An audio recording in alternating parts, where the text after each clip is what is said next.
UGC net Saraswati academy में आरती वर्मा। आप सभी विद्यार्थियों को गुड आफ्टरनून। पेपर 2 एजुकेशन शिक्षा शास्त्र। यहाँ पे देख सकते हैं ये आपका जो है यूनिट 2 है। यूनिट 2 शिक्षा का इतिहास, राजनीति तथा अर्थशास्त्र। तो आप सभी विद्यार्थी जानते हैं यहाँ पे, ठीक है।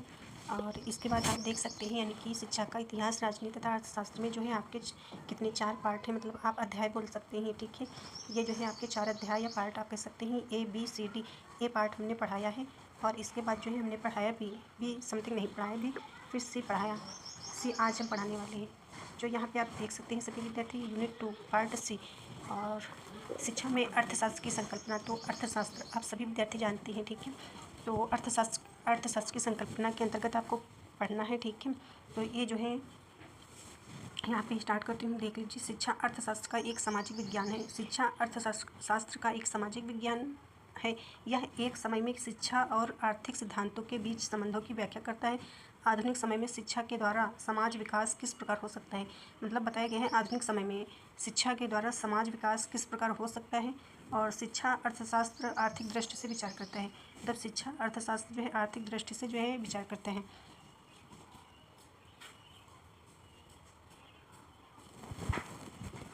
इसके बाद देख सकते हैं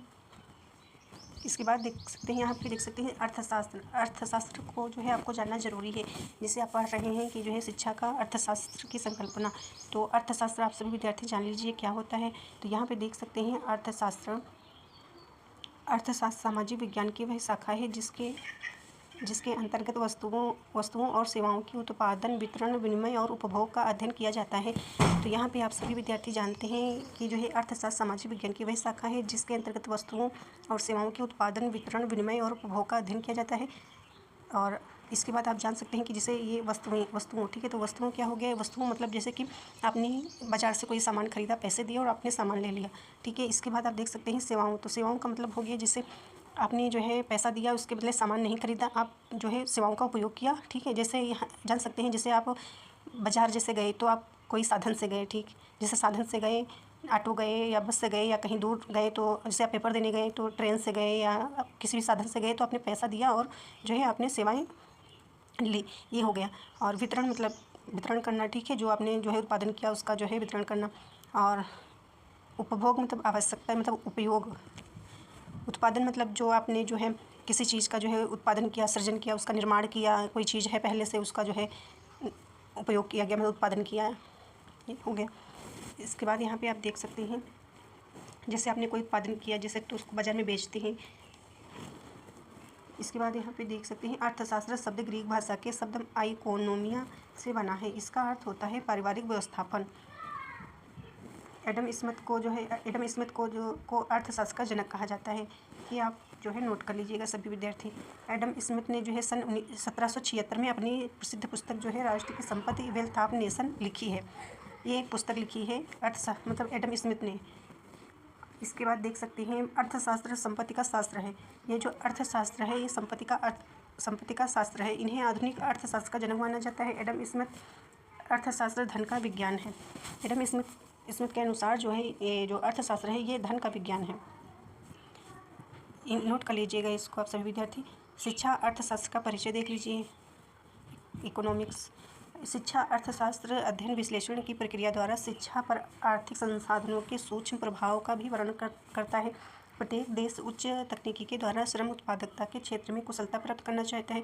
शिक्षा के विकास में आर्थिक कारकों के योगदान की विस्तृत चर्चा की जाए और उनका प्रभावी मूल्यांकन किया जाए।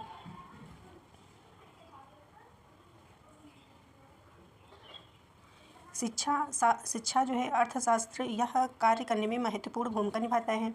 शिक्षा जो है अर्थशास्त्र यह कार्य करने में महत्वपूर्ण भूमिका निभाता है।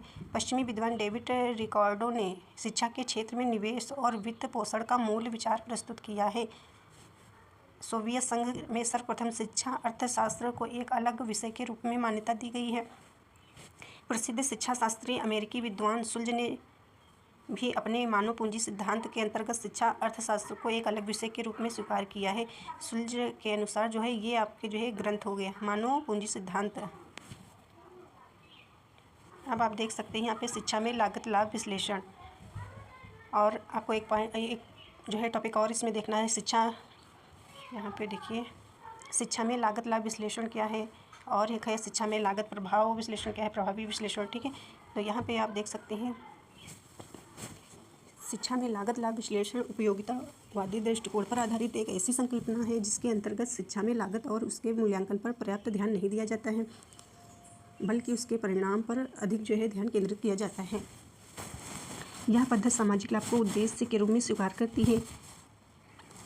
और ऐसे आप जान सकते हैं जैसे कि मतलब व्यवसाय के क्षेत्र में, जैसे कि आपने कोई व्यवसाय स्टार्ट किया तो उसमें आपने पैसे खर्च किए, ठीक है, वे किए आपने, फिर उसका जो है आपको लाभ प्राप्त हुआ, वो हो गया लागत लाभ विश्लेषण। और इसी प्रकार से आप शिक्षा के क्षेत्र में देख सकते हैं। जब हम शिक्षा के क्षेत्र में जैसे में योजना, परियोजना, निर्णय, कानून, योजना की बात करते हैं, जब योजना को चलाया जाता है उस योजना में हुए आकलन, मूल्यांकन होते हैं। योजना के अंतर्गत जो व्यय होता है, उसका लाभ या हानि होती है, उसी को जो है शिक्षा में लागत लाभ विश्लेषण बोला जाता है। जैसे कि सरकार के द्वारा जैसे चलाया गया कोई योजना है, सर्व शिक्षा अभियान है, इसी प्रकार से तो उसमें जो व्यय हुआ, जो खर्च हुआ, ठीक है, तो वो जो है कितना लाभ प्राप्त हुआ है नहीं, ऐसे आप समझ सकते हैं। जैसे कि कोई योजना आपने तैयार की, ठीक है, मतलब जैसे आपने कोई स्कूल खोला, आपने स्कूल चलाया, ठीक है, स्कूल चलाया और उसमें जो है आपने कितना खर्च किया, ठीक है, आपने जो है 50,000 खर्च किए, ठीक है, नहीं मतलब 50,000 आपने लागत लगाई, ठीक है, छोटा सा स्कूल चलाया, ठीक है, आपने 50,000 जो है लागत खर्च किया, फिर उसके बाद जो है आपको 70,000 जो है 1 साल के बाद आपको लाभ प्राप्त हुआ। ये हो गया लागत लाभ विश्लेषण शिक्षा के क्षेत्र में, ठीक है। फिर इसके बाद जो है देख सकते हैं आगे यहाँ पे योजना को बंद करना और शुरू करना या चालू रखना ही लागत लाभ विश्लेषण है। जैसे आपने कोई योजना चालू की, उसका लाभ आपको नहीं प्राप्त हुआ या उसको बंद कर दिया या चालू रखा, वही आपका हो गया लागत लाभ विश्लेषण। इसके बाद देख सकते हैं यह मौद्रिक परिणामों पर जो है केंद्रित है। यह किसी विशेष समूह की शैक्षणिक आवश्यकताओं की प्राप्ति के निर्धारित मानदंडों की प्रस्तुति करती है। यह शिक्षा के उद्देश्यों को पूरा करने की लागतों को कम करके उससे होने वाले लाभों पर ध्यान केंद्रित करती है। अब आप देख सकते हैं यहाँ पे शिक्षा में लागत प्रभावी विश्लेषण, कॉस्ट इफेक्टिव एनालिसिस। यहाँ पे देख सकते हैं रोजी और जो है फ्रीमैन लागत प्रभाविकता विश्लेषण अपने परंपरागत रूप में लाभ लागत विश्लेषण के सदृश है।